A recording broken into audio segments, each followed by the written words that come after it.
Hi everyone! Karon kay back to school naman. So daga na kita mga kuandri sa Alams Gadgets stock sa ato mga iPad.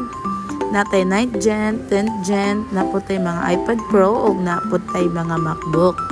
Then karong adlaw nagapa-process nato. Good pair ni siya ni Home Credit. Then ang iyang gipa-process nato is iPad Pro o Pencil Pro. Ug ang down ra ni Ma'am Ani kay 3,000. Wow, asa pa mo sa 3,000 naka iPad Pro na siya ug naka Pencil Pro na siya. Sa mga good payer din na ni Home Credit, basin usa na mo sa offeran o pinakaubos na down. Dayon diri sa Alams Gadget kay ga-offer sila og low down payment og low interest rate. So unsa pa man yung gipabot, visit na ta diri sa Alams Gadget, Evermall Building, 2nd floor.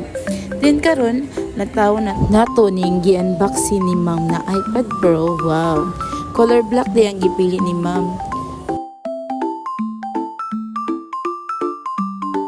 Ug karon mag-unboxing na pod si Ma'am sa iyang gibundle na Apple Pencil Pro.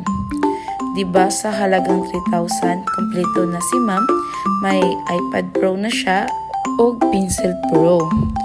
Then nakabundle po dahil si Ma'am sa casing ug tempered na to, diba? Asa pa mo nang alin na ta diri sa Alams Gadget, Evermall Building, 2nd floor. See you guys, bye.